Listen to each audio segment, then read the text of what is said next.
કાર્યક્રમ થોડો વહેલો કરવાનું, કારણ કે આજે અમિતભાઈ સાહેબ અહીંયા છે, એમની સાથેના કાર્યક્રમો ખૂબ છે. મેં તો કીધું કે તમારે કલાક જોઈતો તો કલાક મારી આવવાની તૈયારી છે, પણ હવે રવિવારનો સમય એટલે કે તમે તો 9 વાગે આવી જાઓ, પણ અમારે બધા ભેગા થવું 10 વાગે શું પોઝિશન છે તમે જુઓ તમે. એટલે પછી મેં કહ્યું સારું થોડોક ટાઈમ ઓછો આપીશું, પણ આપણે તો સમાજ અને સમાજ કેવી રીતે આગળ વધે એના માટે હર હંમેશ દરેક જણ જો એની અંદર સમાજ માટેની લાગણી હોય તો જેનાથી જે સહયોગ થાય એ સહયોગ આપી અને સમાજ કેવી રીતે આગળ વધે એના માટેનો હર હંમેશ પ્રયત્ન કરવો જોઈએ. વિશ્વ નેતા અને આપણા યશસ્વી વડાપ્રધાન શ્રી નરેન્દ્રભાઈ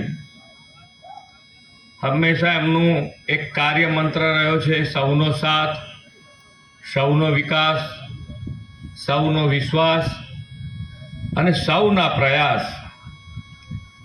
આ કાર્ય મંત્ર થકી આપણે આગળ વધવાનું છે. વડાપ્રધાનશ્રીએ જનભાગીદારીથી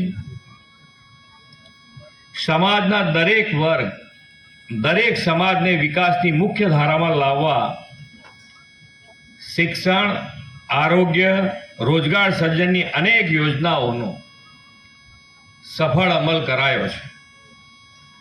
વડાપ્રધાન શ્રી નરેન્દ્રભાઈ મોદી હંમેશા કહે છે કે શિક્ષણ સહિત વિકાસના કોઈ પણ ક્ષેત્રમાં જ્યારે સરકાર સાથે સમાજ પણ જ્યારે આવા કાર્યમાં જોડાય, વિકાસના કાર્યમાં જોડાય છે, તો એ રાજ્યની અને દેશની વિકાસની ગતિ બમણી થતી હોય છે.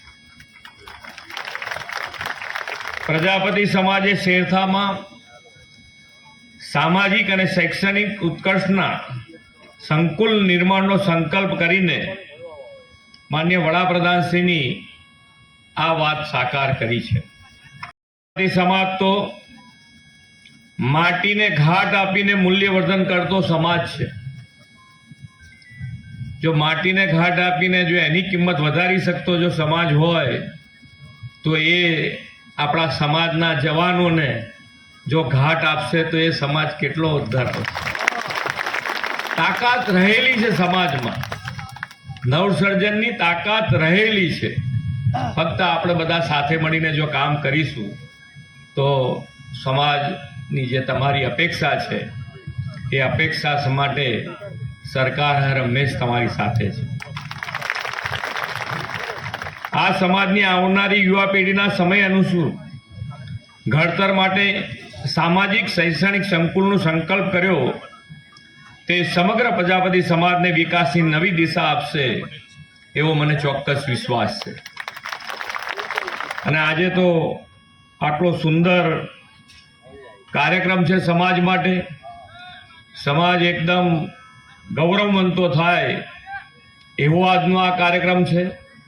દરેક જણને પોતાને પોતાના સમાજ માટે ગૌરવ હોય અને ગૌરવ વધારતો કાર્યક્રમ હોય તો આપણે સૌ સાથે મળી અને આ સમાજમાં આપણું સંકુલ જે તૈયાર થઈ રહ્યું છે એ સંકુલમાં આપણે દાતાઓ અહીંયા બેઠા છે, ટ્રસ્ટીઓ છે, બધા ભેગા થઈને વધુ ને વધુ અત્યારે તો દરેક સમાજ આમ બેઠા હોય ત્યાં આગળ કરોડો રૂપિયા ભેગા કરી દેતા હોય છે.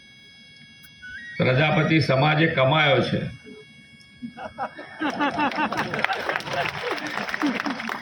પ્રજાપતિ સમાજને પહેલા થોડોક વહેલો ડેવલપમેન્ટમાં આવી ગયું એટલે, બાકી પ્રજાપતિ સમાજને 2 ફાયદા હતા.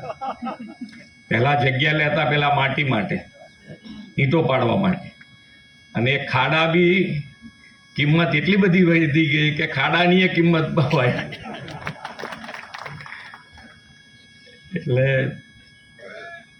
આપણે આપણા સમાજ માટે કરીએ અને સરકાર તમારી સાથે છે. તો નરેન્દ્રભાઈનો જે સંકલ્પ છે વિકસિત ભારતનો, અને વિકસિત ભારત માટે વિકસિત ગુજરાત, અને વિકસિત ગુજરાત માટે આપણે સૌ સાથે મળી અને આગળ વધીએ એ જ અભ્યર્થના. ભારત માતા કી જય. વંદે માતરમ. જય જય ગરવી ગુજરાત.